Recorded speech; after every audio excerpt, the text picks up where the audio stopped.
4, 3, 2, 1.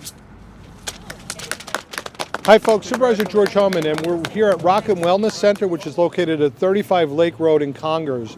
And we just had our ribbon cutting. This is a wonderful new establishment for all of your wellness needs.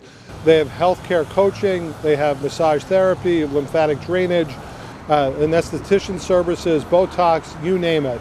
Hi, my name is Sue Reynoso here at Rockland Wellness Center. I'm one of the health coaches here, and by trade I'm also an esthetician, so I do hydrofacials, VI peels, and regenerative therapy here like PRP, microneedling, and PRP hair restoration. And at the same time, I am your functional wellness coach. Hi, my name is Lori Mayernick.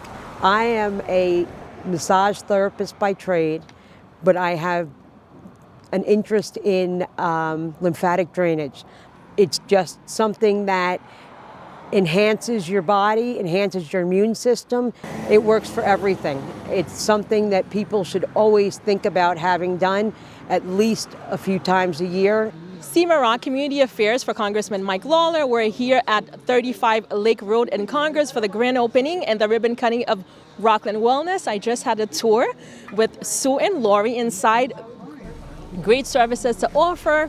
IV drips, they have a lymphatic draining massage. Please, we welcome everybody to come, and like Congressman Lawler would say, please support local business. We also do medical massage here, which is to help with any kind of aches and pains, and we'd be more than happy to have you come on in and meet me. So here at Rockland Wellness Center, we're inviting you to come over or give us a call at 845-999-0078 to book your appointment. It is a virtual consultation and it's complimentary. Wonderful, beautiful facility. Come check it out for all of your health and wellness needs.